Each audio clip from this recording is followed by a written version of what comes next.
El hombre que plantaba árboles.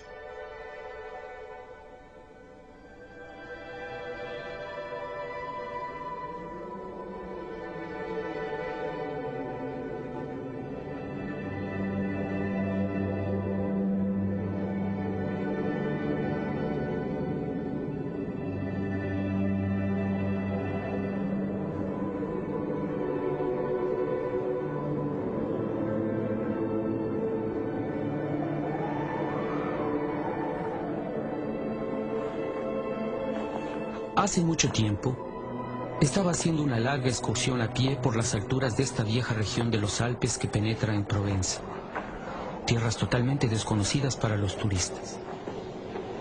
Cuando hice esta excursión por esos desiertos, me encontré con unos páramos desnudos y monótonos de cerca de 1200 a 1300 metros de altura, en donde solo crecía la lavanda silvestre. Estaba cruzando la parte más ancha de estas tierras y después de 3 días de caminata me encontraba en la más absoluta desolación. Acampaba al lado del esqueleto de un pueblo abandonado. No me quedaba agua desde la víspera y tenía que encontrar.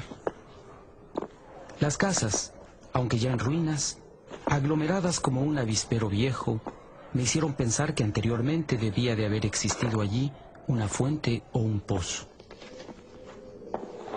Había en efecto una fuente, pero seca.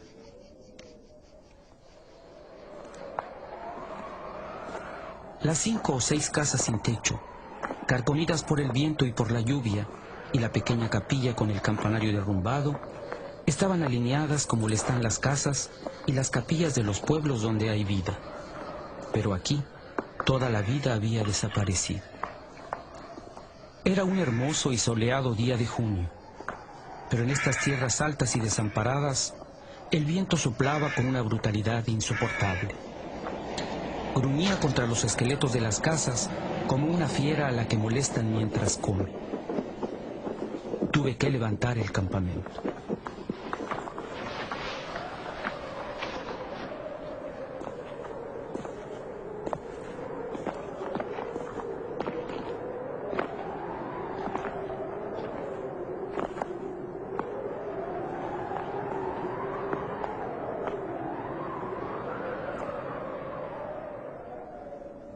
A 5 horas de camino de allí, no había todavía encontrado agua y nada que me diera esperanzas de encontrarla.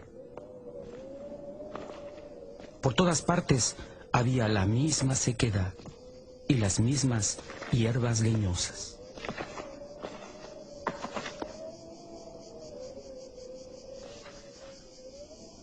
Me pareció vislumbrar a lo lejos una pequeña silueta negra de pie.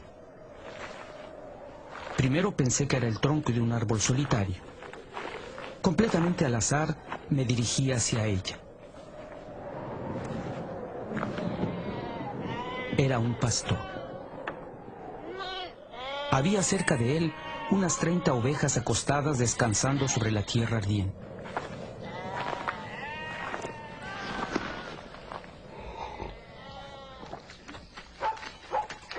Me dio de beber de su cantimplora y un poco más tarde me llevó a su aprisco, que se encontraba en una hondonada de la meseta. El pastor sacaba su excelente agua de un pozo natural muy profundo sobre el cual había instalado un rudimentario torno de mano.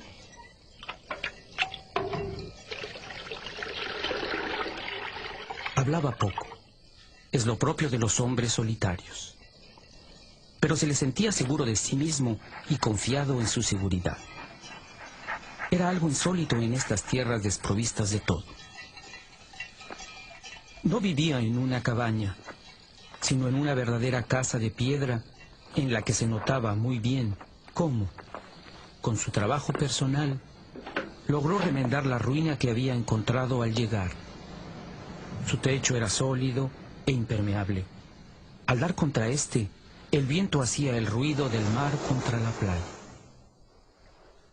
Su casa estaba en orden, sus pisos barridos, su fusil engrasado y su sopa hervía sobre el fogón. En ese momento me di cuenta que estaba recién afeitado. que sus botones estaban sólidamente cosidos y que los minuciosos remiendos de su ropa eran prácticamente invisibles.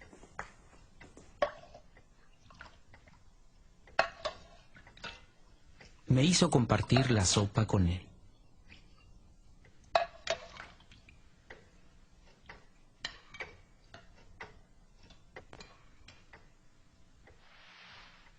Más tarde, cuando le ofrecí mi petaca, me dijo que no fumaba.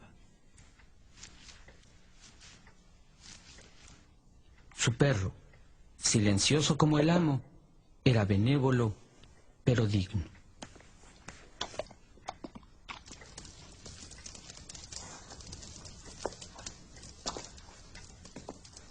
Pronto había quedado claro que yo pasaría la noche allí.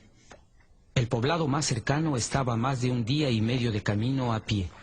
Además, yo conocía perfectamente el carácter de los escasos pueblos de la región. Hay 4 o 5 aldeas dispersas, lejos las unas de las otras, en los flancos de las montañas, en los bosquecillos de encinas blancas que están en los límites extremos de los caminos transitables. Están habitadas por leñadores que hacen carbón. Allí se vive mal. Las familias, apretadas unas contra otras, en este clima de excesiva rudeza, tanto en invierno como en verano, agravan su aislado egoísmo. En estos lugares, la ambición irracional pierde toda medida por el deseo continuo de querer escaparse de un sitio como este. Los hombres llevan su carbón a la ciudad en sus camiones y luego vuelven. Hasta las más sólidas cualidades terminan por desvanecerse bajo esta perpetua ducha fría. Las mujeres traman sus rencores. Hay competencia para todo, tanto para la venta de carbón como para el banco de la iglesia. Se compite sin cesar por los vicios que existen entre ellos, por las virtudes de ellas y por la baraúnda general de vicios y virtudes que pueden existir. Como si fuera poco, el viento irrita igualmente sin descanso los nervios. Hay epidemias de suicidios y numerosos casos de locura, casi siempre asesina.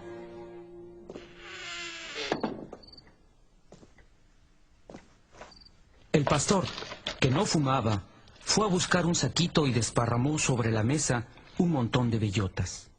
Se puso a examinarlas una tras otra con mucho cuidado, separando las buenas de las malas. Yo, mientras tanto, fumaba mi pipa. Le propuse ayudarle, pero me dijo que ese era su trabajo. Efectivamente, viendo el empeño que ponía en su labor, no insistí. Esa fue toda nuestra conversación. Cuando hubo del lado de las buenas un montón de bellotas bastante grandes, las contó en grupos de 10. Examinándolas muy de cerca, eliminaba los frutos pequeños y los que estaban ligeramente agrietados. Cuando tuvo delante más de 100 bellotas perfectas, paró y fuimos a acostarnos. La compañía de aquel hombre era apaciguante. Al otro día le pedí permiso para descansar todo el día en su casa. Le pareció completamente natural, o más exactamente, me dio la impresión de que nada podía molestarle. Este descanso no me era realmente indispensable, pero estaba intrigado y quería saber más de este hombre. Sacó su manada de ovejas y la llevó a pastar. Antes de irse, empapó en un cubo de agua el saquito en el que había puesto las minuciosamente escogidas y contadas bellotas. Observé que a modo de bastón usaba una varilla de hierro del grosor del pulgar y de más o menos 1,50 m de altura.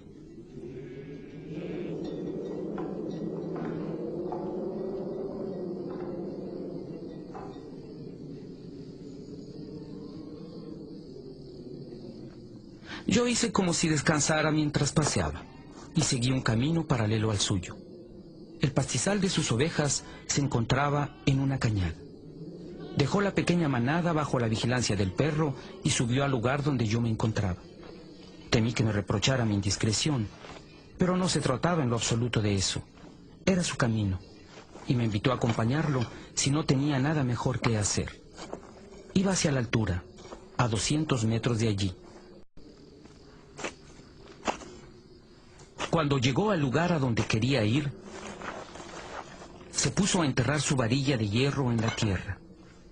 Hacía un hueco en el que ponía una bellota y luego lo tapaba. Plantaba encinas. Le pregunté si la tierra le pertenecía. Me respondió que no. ¿Sabía de quién era? No lo sabía. Suponía que eran tierras comunales o tal vez propiedad de alguien a quien no le interesaba. A él no le preocupaba saber quiénes eran sus propietarios. Así, con extremo cuidado, plantó sus 100 bellotas.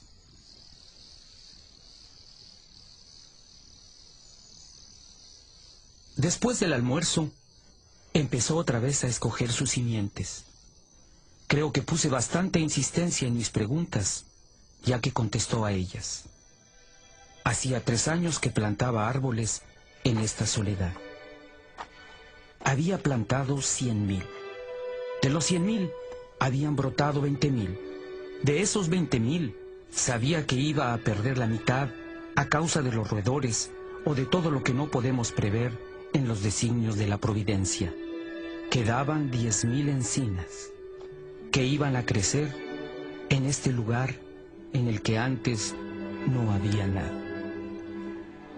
En ese momento me interrogué sobre la edad de aquel hombre. Evidentemente tenía más de 50 años. 55, me dijo él. Se llamaba Eleazar Duffier. Había tenido una finca en el llano. Allí había hecho su vida. Había perdido a su hijo único, luego a su mujer, y se retiró a la soledad donde le gustaba vivir lentamente con sus ovejas y su perro. Más tarde se dio cuenta que aquellas tierras morían por falta de árboles. Añadió que como no tenía ocupaciones muy importantes, él había decidido encontrar un remedio para esa situación. Yo me esforzaba en imaginar el futuro en función de mí mismo y de una cierta búsqueda de la felicidad. Le mencioné que en 30 años esas 10.000 encinas estarían magníficas. Me respondió muy simplemente que si Dios le daba vida, en 30 años habría plantado tantas otras que estas 10.000 no serían más que una gota de agua en el mar. De hecho, ya estaba estudiando el cultivo de hayas y tenía cerca de su casa un vivero. Los retoños que había protegido de sus ovejas con una verja eran preciosos. Pensaba también plantar abedules en las fincas en las que, según él, dormía una cierta humedad a algunos metros de la superficie del suelo. Al otro día nos separamos. Un año más tarde comenzó la guerra del 14, en la que participé durante 5 años. Un soldado de infantería no podía en ese momento pensar en árboles.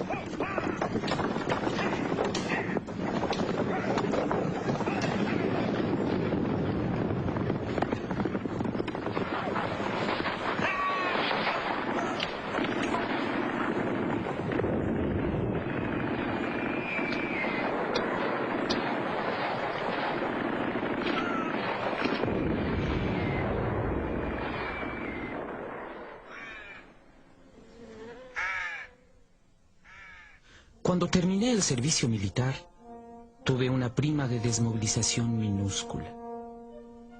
Pero tenía el gran deseo de respirar un poco de aire puro. Sin ideas preconcebidas, salvo esta misma, me encaminé otra vez hacia aquellas comarcas desiertas. Nada había cambiado. Sin embargo, más allá del pueblo, vi a lo lejos una especie de niebla gris que cubría las montañas como una alfombra.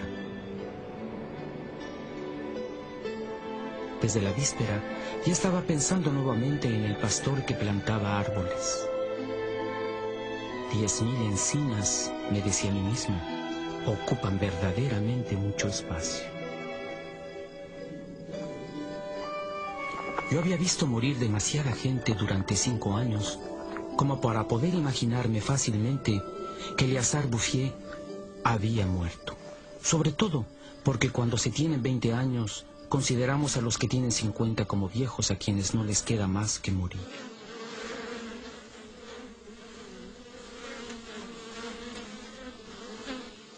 No había muerto. Había cambiado de oficio. Ya no poseía más que 4 ovejas, pero tenía en su lugar un centenar de panales.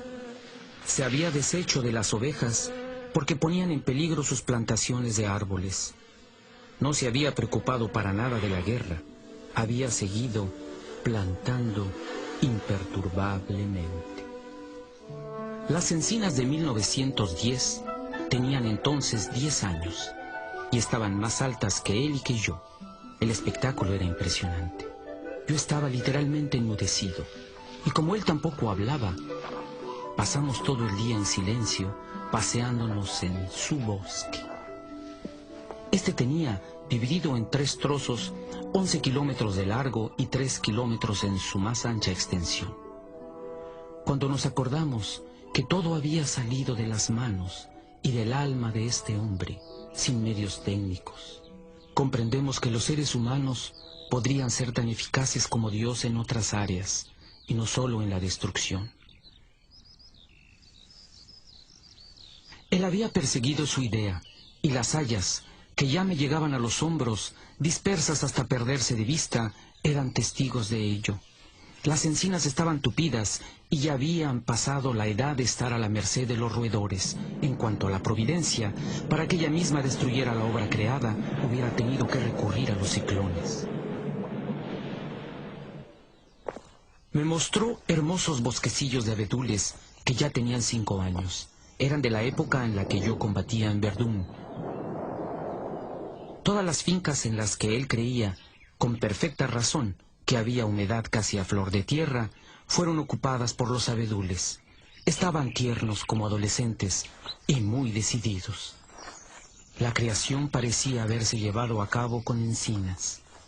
Pero esto a él no le preocupaba y perseguía con obstinación su simplísima tarea. Pero volviendo a bajar al pueblo, vi el agua correr por esos riachuelos que en la memoria de los hombres siempre habían estado secos. Era la más formidable operación de transformación que me haya tocado ver.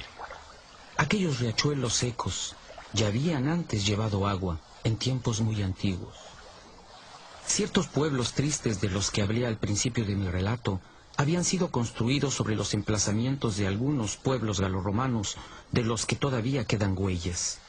En estos, los arqueólogos habían hecho búsquedas y habían encontrado anzuelos en lugares en los que en el siglo XX era necesario usar cisternas para tener un poco de agua.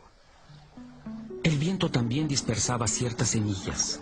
Al mismo tiempo que el agua, reaparecían los sauces, las mimbreras, los prados, los jardines, las flores y una cierta razón de vivir. Pero la transformación se llevaba a cabo tan lentamente que entraba en las costumbres sin provocar asombro. Los cazadores, que subían a estas tierras solitarias tras las liebres o tras los jabalíes, habían constatado la copiosidad de los arbolitos, pero lo habían atribuido a las travesuras naturales de la tierra. Es por eso que nadie tocaba la obra de este hombre. Si lo hubieran sospechado, lo habrían contrariado. Él era insospechable. ¿Quién hubiera podido imaginar en las ciudades y en las administraciones que una tal y magnífica generosidad pudiera ser tan obstinada?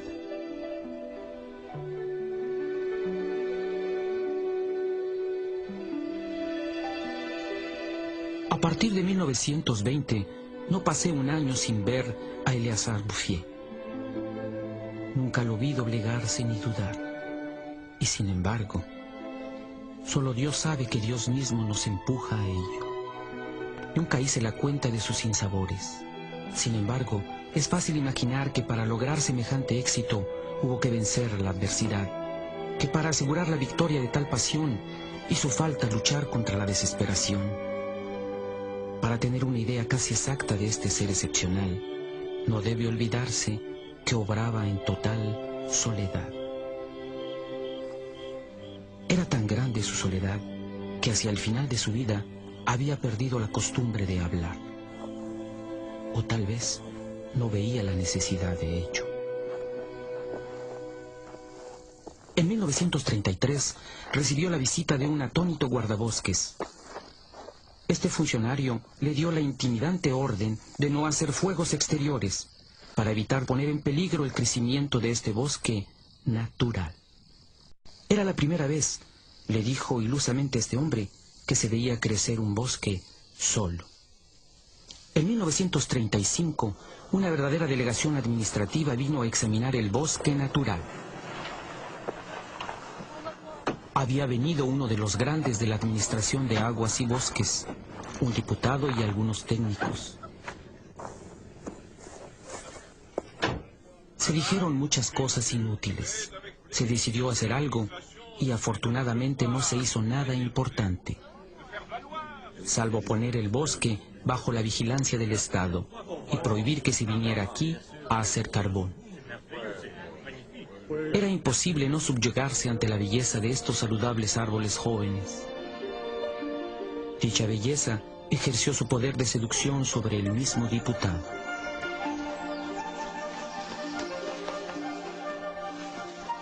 Yo tenía un amigo entre los capitanes forestales que estaba en la delegación.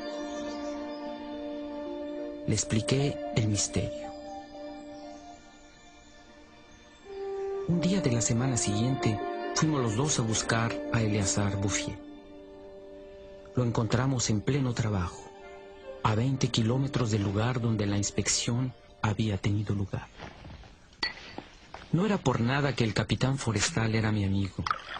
Conocía el valor de las cosas. Supo quedarse callado. Ofrecí algunos huevos que había llevado de regalo. Compartimos nuestro refrigerio entre los tres y así pasaron algunas horas en la muda contemplación del paisaje. Las fincas de donde veníamos estaban cubiertas de árboles que tenían entre 6 y 7 metros de altura.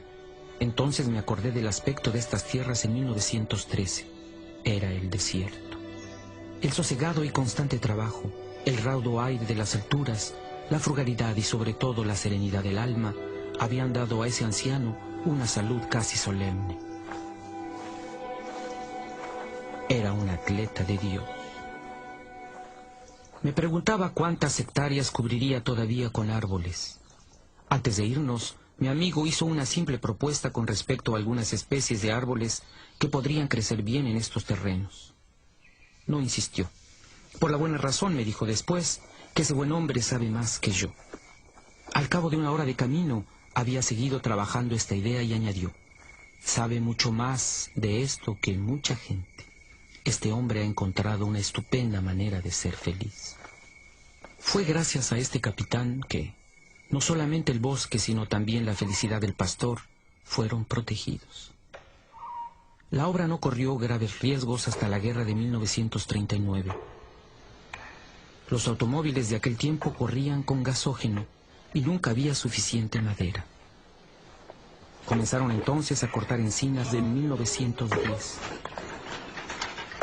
Pero como las tierras se encontraban tan lejos de las redes de carreteras, el proyecto no era rentable. Lo abandonaron rápidamente.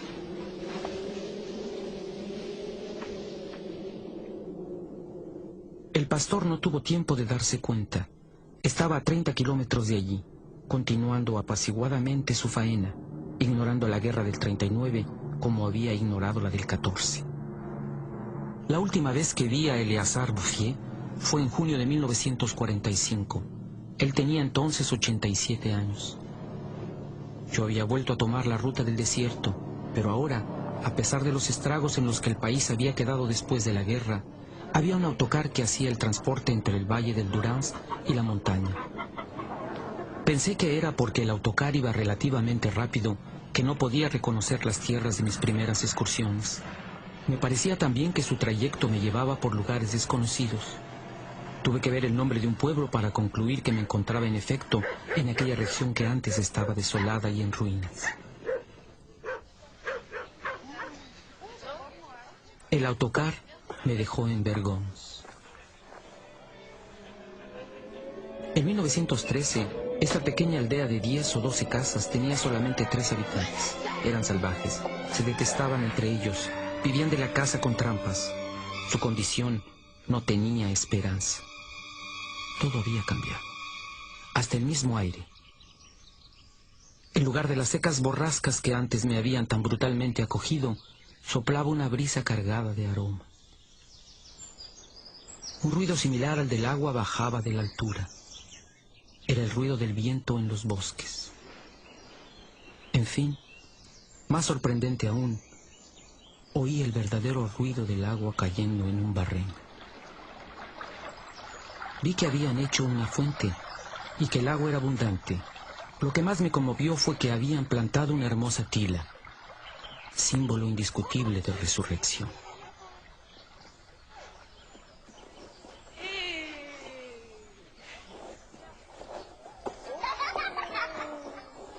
Por otra parte, Vergón llevaba las huellas de una labor para la cual la esperanza es necesaria. Entonces, la esperanza había vuelto de nuevo. Se habían escombrado las ruinas. Las casas nuevas, recientemente revestidas con argamasa, estaban rodeadas de huertos en los que crecían juntos, pero alineados, las verduras y las flores, las coles y los rosales, los puerros y los dragones, los apios y las anémonas. Era, desde aquel entonces, un sitio en el que se quería vivir. Desde ahí hice mi camino a pie.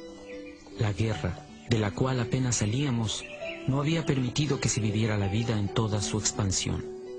Pero Lázaro estaba fuera de la tumba. Sobre los flancos de las montañas veía pequeños campos de cebada y de centeno en hierba.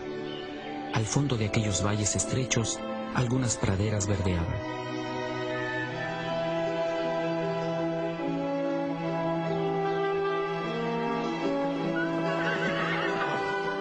Solo fueron necesarios los 8 años que nos separan de esta época para que toda la tierra resplandeciera de salud y de desahogo. Sobre el emplazamiento de las ruinas que había visto en 1913, existen hoy fincas limpias, bien mantenidas, que testifican de una vida feliz y cómoda. Los antiguos manantiales, alimentados por la lluvia y por la nieve de los bosques, volvieron a manar. Al lado de cada finca, en los bosquecillos de arces, los lebrillos de las fuentes se desbordan sobre las alfombras de menta fresca. Los pueblos fueron poco a poco reconstruyéndose.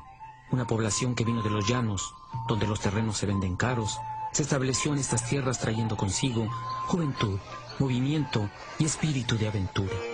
Se encuentran en los caminos hombres y mujeres bien alimentados, niños y niñas que saben reír y que han vuelto a disfrutar de las fiestas campestres. Si contamos la población antigua, irreconocible desde que vive con tranquilidad, más los recién llegados, más de 10.000 personas deben todo su bienestar a Eleazar Bouffier. Cuando pienso que un hombre solo, reducido a sus simples recursos físicos y morales, fue suficiente para hacer surgir del desierto este país de Canaán, concluyo que a pesar de todo, la condición humana es admirable.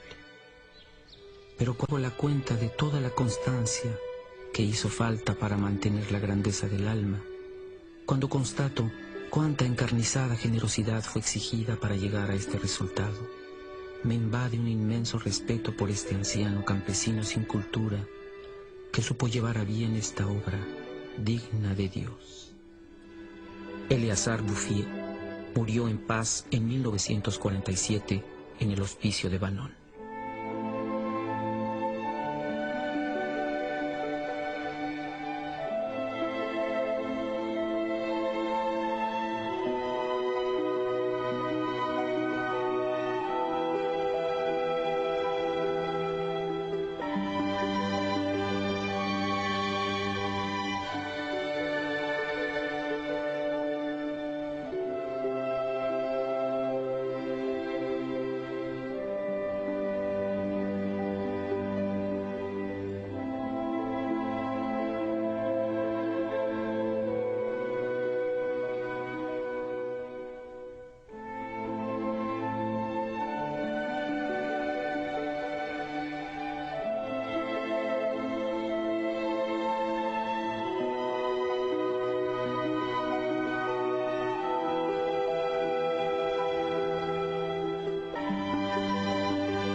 This is CBC, the Canadian Broadcasting Corporation.